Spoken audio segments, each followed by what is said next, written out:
First of all, I want to say that Charlie Kirk did immense harm to the public discourse.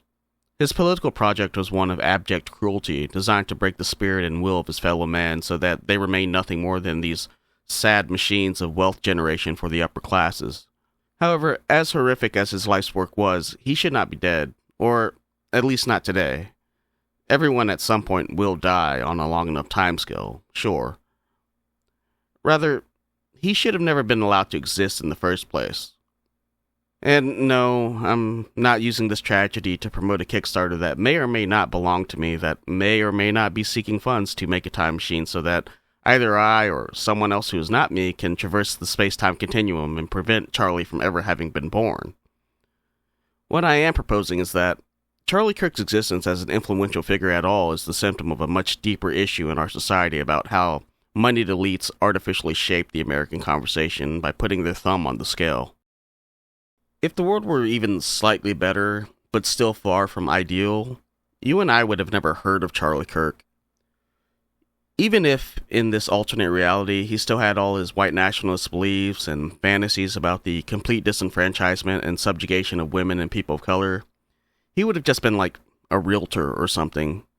That is, someone we may have to put up with for a brief moment of time as a consequence of living in a society, but whose overall existence plays no greater role in our lives.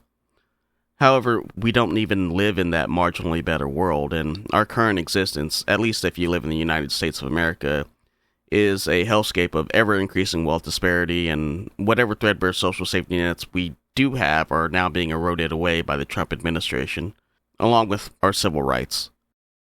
And speaking of the current hellscape that is the United States of America, with its lack of affordability and the gun violence epidemic, not to mention our inability to address the ongoing climate crisis, that's the world Charlie Kirk championed.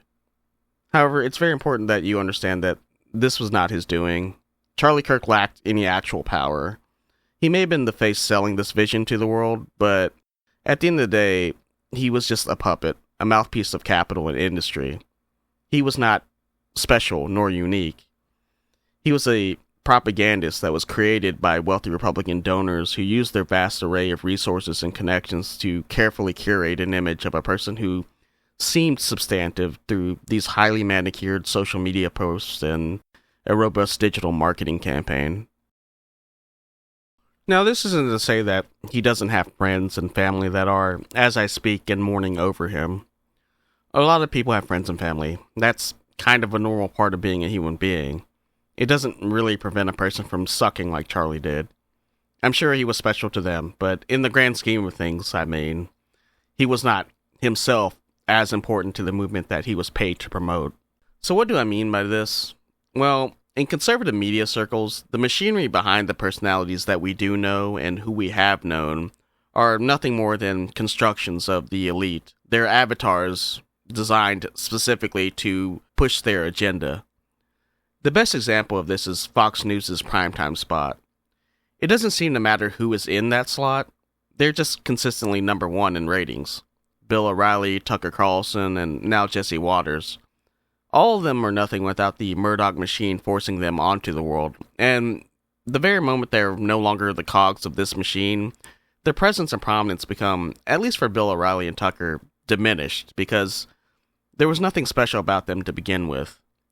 Certainly, this will happen to Jesse Waters one day, just because we do know that whoever gets put into this time slot becomes so drunk with power that they'll eventually do something stupid enough to threaten the business, and then have to be fired. Given everything I've just said, it should come as no surprise to any of you that I do not support the killing of Charlie Kirk for any reason, but even more specifically, if it was for political ones. Because, as I've said before, Charlie wasn't special. He was a conservative megadonor invention.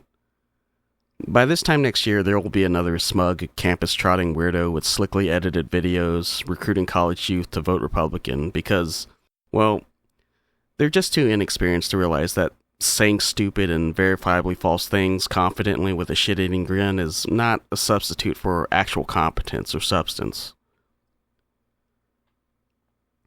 If this was an act of political violence, it was extremely ineffective, because the problem wasn't ever Charlie Kirk. It was and always has been the ultra-wealthy that made him. Charlie Kirk and propagandists like him don't exist without billionaires. We must demolish the structures that allow such levels of wealth accumulation to even occur in the first place, through things like progressive taxation and dismantling financial instruments like revocable living trusts and charitable foundations that function primarily as just tax shelters.